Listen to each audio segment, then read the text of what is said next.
We have a Volkswagen Jetta in today. It's a 2006 model. So we've carried out a water leak procedure, so we're just going to show you what we've found. So the customer was having water in his boots, so we've removed some panels just to check the rear air vents, which seems to be fine. What we're going to focus on is these arrows here are pointing to these seams. If we look closely, we can just see that seam there has a massive crack down it. So what we're going to do is we're going to grab a bit of water and we're going to put the water just directly on top of that seam. And if I quickly get you inside, and we will show you what we found. Okay, so we want to be about here. Just trying to, right, okay, so we're going to be looking at this section here. So just while I'm putting some water up on that top weld.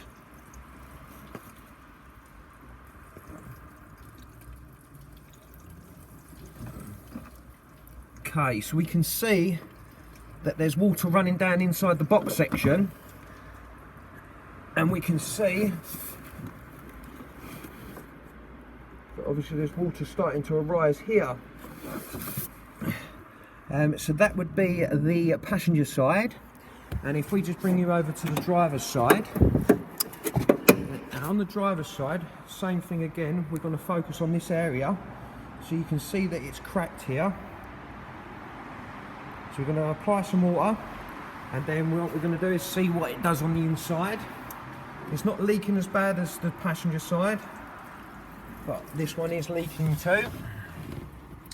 Right, so what we're going to focus on is we're focusing on this little bit here. So as I put my water on the top weld there, we can slowly see that it's starting to work its way out, obviously where it's behind in the box section. So there we go. So if I just put my finger here, so we can see that the water's coming out of here and then dropping down to here.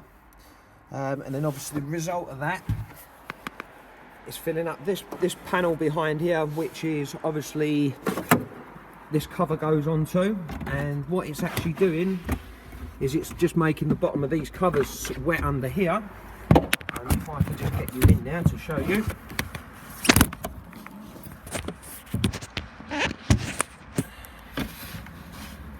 So these